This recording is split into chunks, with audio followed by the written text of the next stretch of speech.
Hey, it's Target Shooter 145, and this is going to be a reassembly video of the Savage 64F 22 LR rifle. Now, I did a disassembly video in this, but I didn't have enough time because I thought the video would be too long to do reassembly of it in the same video. And if you want to watch this disassembly first, I put an annotation in the top left corner so you can watch that first. And I do recommend you watch that first. Alright, first off, first thing you need to do, in the disassembly video, I took the firing pin out, and you actually might want to do this if you plan on cleaning your gun, which is the main reason why you are taking this apart probably. One thing you need to note is the wider side goes up front and the less wider side goes in the back where it gets struck by this. Alright, next thing you need to do is to slip this in the bolt into the receiver, and then you grab the handle to the bolt, slip it all the way in. Alright, and then you'll come to a stop right here. What you need to do is lift the handle just a little bit up, about 1/16 of an inch, and then it'll slide on back.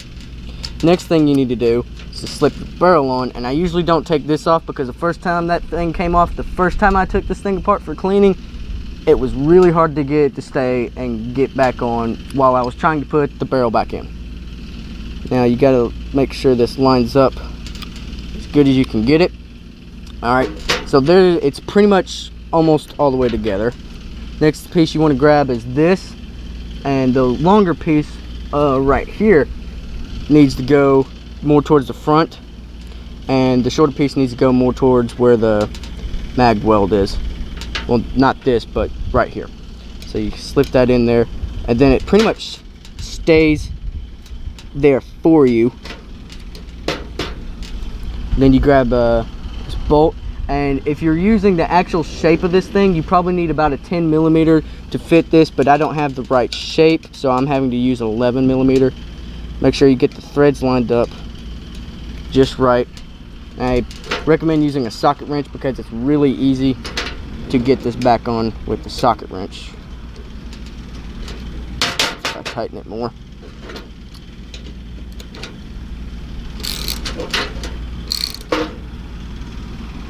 Alright, socket wrench is no longer needed for the rest of the video, and you can see that it's not really coming apart anymore. Next thing you need to do is, I usually leave this guy in here because it's easier to find him, and he usually doesn't like to come out anyway. Now this one lines up with this guy right here, and then you take the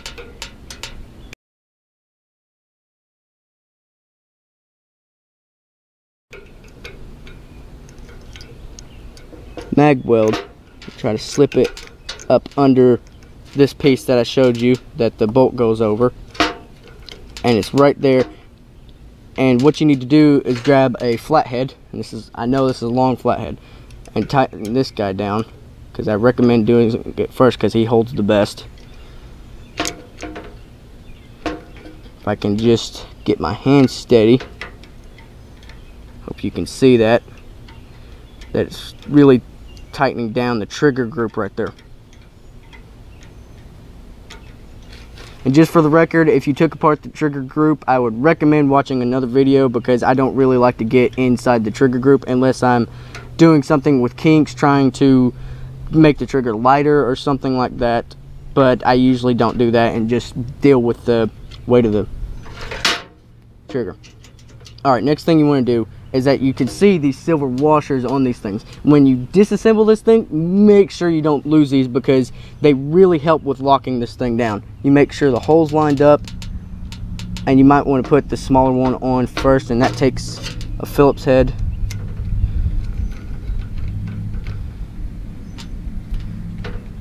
For me, it's a lot easier, and plus this kind of helps you not to strip your screws, because then it has a complete stopping point to where you know it should not go any further. This one with the washer, the silver one, I dropped this earlier and barely found it, but I'll make sure that doesn't come off and lose it, and especially don't do it outside like I am. Just basically be in a well ventilated area when doing this, and you need to grab your flat head again and tighten him on. And what that guy does and this one does, they both have threads in them, and that allows this plate to come back on so you can put the stock back on. You grab your stock, slip them in there.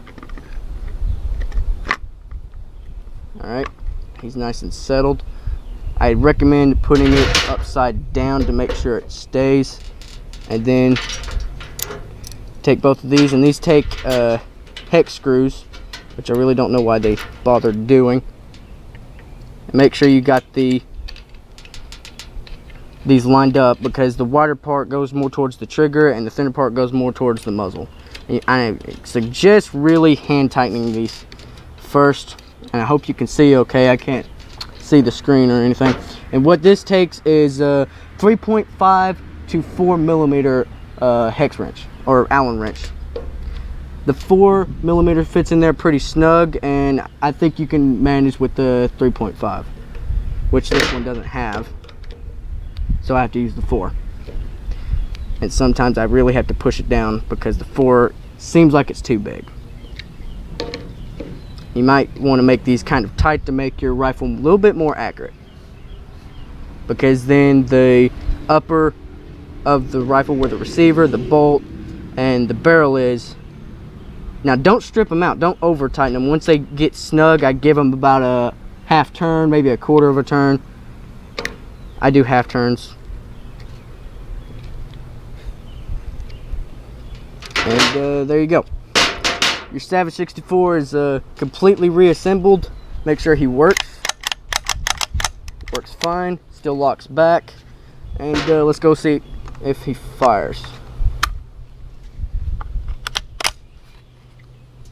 Safety.